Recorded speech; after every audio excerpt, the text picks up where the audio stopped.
என் பெயர் நந்தினி. நான் ஒரு அனாதை. சின்ன வயசுலேயே அம்மா அப்பாவை இழந்துட்டேன். அதுக்கப்புறம் ஒரு ஹாஸ்டலில் தான் வளர்ந்தேன். அங்கே இருக்கிற எல்லாரும் என்னை நல்லா பார்த்துக்கிட்டாலும் அம்மானு கூப்பிட ஒரு உயிர் எனக்கு இல்லை, அப்பான்னு சொல்ல ஒரு தோளும் இல்லை. அதனால் சின்ன வயசுலேருந்தே யாரையும் நம்பாமல் யாருக்கும் பாரமாக இருக்காமல் நல்லா படித்து வேலைக்கு போய் என் வாழ்க்கையை நான் பார்த்துக்கணுன்னு முடிவு பண்ணிட்டேன். படிப்பு முடித்ததும் ஒரு பெரிய கம்பெனியில் வேலை கிடச்சிச்சு. என் வாழ்க்கை மெதுவாக நல்ல பாதிக்கு வந்துடுச்சுன்னு நினச்சேன். அப்போ தான் என் வாழ்க்கையில் அர்ஜுன் வந்தார். முதல்ல நண்பனாக பேச ஆரம்பித்தார். நான் சிரிக்க மறந்துட்டேன்னு அவருக்கு தான் முதல்ல தெரிஞ்சது. நான் சாப்பிட்டேனா, வீட்டுக்கு போயிட்டேனா, உடம்பு சரியாக இருக்கான்னு தினமும் கேட்டுகிட்டே இருப்பார். எனக்கு யாருமே இல்லைன்னு தெரிஞ்சால் கூட ஒரு நாளும் என்னை பரிதாபமாக பார்க்கல. அதுதான் எனக்கு அவரை ரொம்ப பிடிக்க காரணம். கொஞ்ச நாள் அவரே என்னை காதலிக்கிறதா சொன்னார். நான் முதல்ல பயந்தேன். எனக்கு குடும்பம் கிடையாது, உங்கள் வீட்டில் ஏற்றுக்க மாட்டாங்கன்னு சொன்னேன். ஆனால் அவர் எனக்கு நீ மட்டும் போதும்னு சொன்னார். அவரோட அப்பா ஏற்கனவே இறந்துட்டார். வீட்டில் அம்மா, பெரிய அண்ணன், கல்யாணம் ஆகாத தங்கை இருந்தாங்க. என்னை வீட்டுக்கு கூட்டிகிட்டு போய் எல்லார்கிட்டையும் அறிமுகம் பண்ணி வச்சார். முதல்ல பார்த்தப்போ அவரோட அம்மா என்னை சிரிச்ச முகத்தோடு வரவேற்றாங்க. அட ரொம்ப அழகாக இருக்கியே, என் பையனுக்கு சரியான பொண்ணு தான் அப்படின்னு சொன்னாங்க. அந்த வார்த்தையை கேட்டதோ எனக்கு ரொம்ப சந்தோஷமாக இருந்துச்சு. இனிமேலாவது எனக்கு ஒரு அம்மா கிடைச்சிட்டாங்கன்னு நம்பிட்டேன். ஆனால் இந்த சிரிப்புக்கு பின்னாடி இவ்வளவு பெரிய விஷயம் இருக்குன்னு அப்போ எனக்கு தெரியலை. எங்களோட கல்யாணம் நல்லபடியாக நடந்துச்சு. நான் அந்த வீட்டுக்கு மருமகளாக இல்லை, மகளாக இருக்கணும்னு மனசார நினச்சேன். காலையில் சீக்கிரமாக எழுந்து வீட்டு வேலை எல்லாம் பண்ணுவேன். மாமியாருக்கு பிடிச்ச மாதிரி உணவு சமைப்பேன். அண்ணனையும் தங்கையும் மரியாதையாக பார்த்துப்பேன். யாரையும் ஒரு வார்த்தை கூட எதிர்த்து பேச மாட்டேன். ஆனால் நான் எவ்வளவு நல்லவளாக நடந்தாலும் என் மாமியார் என்னை மனசார ஏற்றுக்கவே இல்லை. அர்ஜுன் வீட்டில் இருக்கும்போது மட்டும் நந்தினி நீ போய் ஓய்வெடு, என் மருமக ரொம்ப நல்ல பொண்ணு அப்படின்னு அன்பாக பேசுவாங்க. அர்ஜுன் ஆஃபீஸ்க்கு கிளம்புன உடனே அந்த முகம் மாறிடும். ஏய் நடிக்காதடி, இங்கே வேலைக்காரி மாதிரி வேலை பாரு. அதுதான் நான் தினமும் கேட்குற முதல் வார்த்தை. நான் அமைதியாக எல்லாத்தையும் பொறுத்துக்கிட்டேன். அர்ஜுன் கவலைப்படக்கூடாதுன்னு எதையும் அவர்கிட்ட சொல்லலை. அப்படியே 6 மாதம் ஓடிச்சு. ஒரு நாள் அர்ஜுன் ரொம்ப சந்தோஷமாக வீட்டுக்கு வந்தார். நந்தினி, எனக்கு 2 வருஷம் வெளிநாட்டில் வேலை கிடைச்சிருக்கு, இது நம்ம எதிர்காலத்துக்கு ரொம்ப நல்லது. அவர் சந்தோஷமாக சொன்னார். எனக்கு மட்டும் உள்ளுக்குள்ளே ஏதோ பயம் வந்துச்சு. நான் தனியாக எப்படி இருப்பேன் அப்படின்னு கேட்டேன். என் அம்மா உன்னை என் உயிர் மாதிரி பார்த்துப்பாங்க அப்படின்னு என் கையை பிடிச்சு சொன்னார். அந்த ஒரு வார்த்தையை நம்பி நான் சிரித்தேன். ஆனால் என் வாழ்க்கையில் பெரிய புயல் ஆரம்பமாக போகுதுன்னு எனக்கு அப்போ தெரியல. ஆனால் நான் அர்ஜுன் வெளிநாடு கிளம்புற நாள் வந்துச்சு.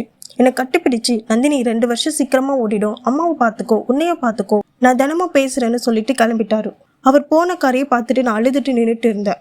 வீட்டுக்குள்ளே வந்த உடனே என் மாமியார் முகம் மாறிடுச்சு.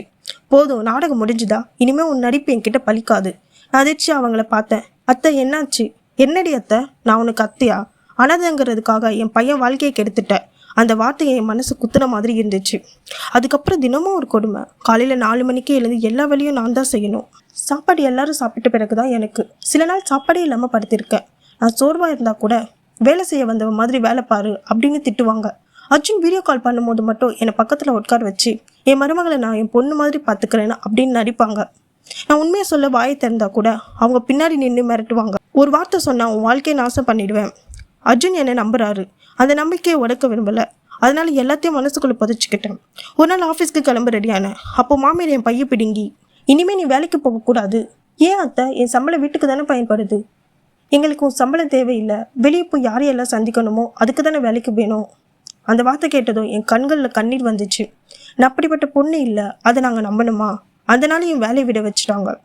அதுக்கப்புறம் நான் வீட்டுக்குள்ளே கைதி மாதிரி இருந்தேன். ஒரு நாள் மாமியாரோட பெரிய பையனும் தங்கையும் சேர்ந்து ஏதோ பேசிக்கிட்டு இருந்தாங்க.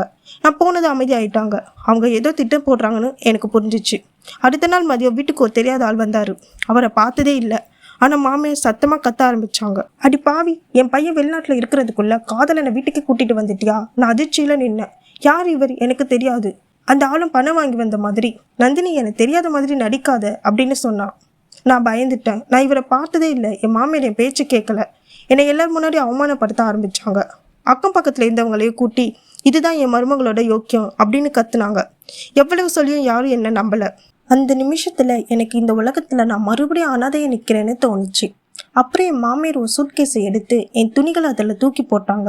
இந்த வீட்டை விட்டு வெளியே போ அத்தை, நான் எந்த தப்பும் செய்யலை, வாயை மூடு, என் பையன் வரதுக்கு முன்னாடியே நீ இந்த வீட்டை விட்டு போயிடணும். நான் அவங்க காலில் விழுந்து அழுதேன். எனக்கு போக வேற இடம் இல்லை. அவங்க என் கையை உதறி விட்டுட்டு அது எனக்கு தேவையில்லை. அடுத்த நொடியே என் சூட்கேஸை வாசலுக்கு வெளியே தூக்கி எறிஞ்சாங்க. என்னையும் வீட்டை விட்டு தள்ளி கதவை பூட்டிட்டாங்க. அந்த மூடிய கதவை பார்த்துட்டு நான் கதறி அழுதேன். ஆனால் அந்த வீட்டுக்குள்ளே இருந்து யாருமே கதவை திறக்கலை. என் வாழ்க்கை மீண்டும் தெருவோரத்தில் இருந்து ஆரம்பமாக போகுதுன்னு அப்போ எனக்கு புரிஞ்சிச்சு. வீட்டை விட்டு வெளியே வந்தேன்னா பழைய ஹாஸ்டலுக்கு போய் தங்கினேன். வேலை தேடி மறுபடியும் வாழ்க்கைய ஆரம்பிச்சேன். அந்த நேரத்துல என் மாமியார் அர்ஜுனுக்கு ஃபோன் பண்ணி, உன் மனைவிக்கு வேற ஒருத்தனோட தொடர்பு இருந்துச்சு, நான் கண்டித்ததால வீட்டை விட்டு ஓடிட்டான்னு போய் சொன்னாங்க. என் நம்பரை கூட பிளாக் பண்ணி வச்சிருந்தாங்க. நான் எவ்வளவு முயற்சி பண்ணியும் அர்ஜுன் கிட்ட பேச முடியல. 6 மாசத்துக்கு பிறகு அர்ஜுன் திடீர்னு ஊருக்கு வந்தாரு. நான் வீட்டில் இல்லாததை பார்த்து என்னை தேடி ஹாஸ்டலுக்கு வந்தாரு. என்னை பார்த்ததும் நீ ஏன் இப்படி பண்ண அப்படின்னு கோபமா கேட்டாரு. நான் அமைதியா, நான் எந்த தப்பும் செய்யல, உங்க அம்மா என்னை வீட்டை விட்டு துரத்திட்டாங்கன்னு சொன்னேன். அவர் நம்பல. அந்த நேரம் ஹாஸ்டல் வார்டன் வந்து, இந்த பொண்ணு அழுதுகிட்டே இங்க வந்த நாள் முதல் ஒரு நாள் கூட தவறா நடந்ததில்ல, உங்க அம்மா துரத்துனதையும் நாங்க பார்த்தோம் அப்படின்னு சொன்னாங்க. அப்போது அர்ஜுனுக்கு முழுசா நம்பிக்கை வரல. அந்த நேரத்துல என் மாமியாரோட தங்க உண்மையை சொல்ல வீட்டுக்கு வந்தாங்க. அக்கா தான் ஒரு ஆளுக்கு பணம் கொடுத்து நந்தினி மேல பொய் வழி போட சொன்னாங்க. எல்லாத்தையும் நான் கேட்டேன். இவ்வளவு நாளா மனசாட்சி உறுத்துச்சு, அதனால இப்போ உண்மையை சொல்ல வந்தேன் அப்படின்னு சொன்னாங்க. அதை கேட்ட அர்ஜுன் அதிர்ச்சி அடைந்தார். வீட்டுக்கு போய் அம்மாவிடம் கேட்டார். முதல்ல மறுத்தாங்க. ஆனா அர்ஜுன் அந்த ஆளை கண்டுபிடிச்சு போலீஸ்ல புகார் கொடுக்க போறேன்னு சொன்னதும் மாமியார் எல்லா உண்மையை ஒத்துக்கிட்டாங்க. அவ அனாதைங்கிறதால எனக்கு பிடிக்கல, அதனால அவளை பிரிச்சேன், என்னை மன்னிச்சுடுன்னு கதறி அழுதாங்க. அர்ஜுன் நேராக என் முன்னாடி வந்து, நந்தினி, நான் உன்னை நம்பாம பெரிய தப்பு பண்ணிட்டேன், என்னை மன்னிச்சுடுன்னு கண்ணீர் விட்டார். நானும் நீங்க உண்மை தெரிஞ்சதும் என்னை தேடி வந்ததே போதும்னு சொன்னேன். மாமியார் என் காலில் விழுந்து மன்னிப்பு கேட்டாங்க. நான் உடனே அவங்கள தூக்கி நிறுத்தி, நீங்க என் அம்மா, இனிமே பழையதை மறந்துடலாம்னு சொன்னேன். அந்த நாளுக்கு பிறகு அந்த வீட்டில் சண்டையும் இல்லை, பொய்யும் இல்லை. நான் உண்மையிலேயே அந்த வீட்டின் மகளாக வாழ ஆரம்பித்தேன். ஒருவரை அவர் அனாதை என்பதற்காக வெறுக்காதீர்கள். அன்பு கொடுத்தால் அவர்கள் அந்த அன்பை ஆயுள் முழுவதும் திருப்பிக் கொடுப்பார்கள்.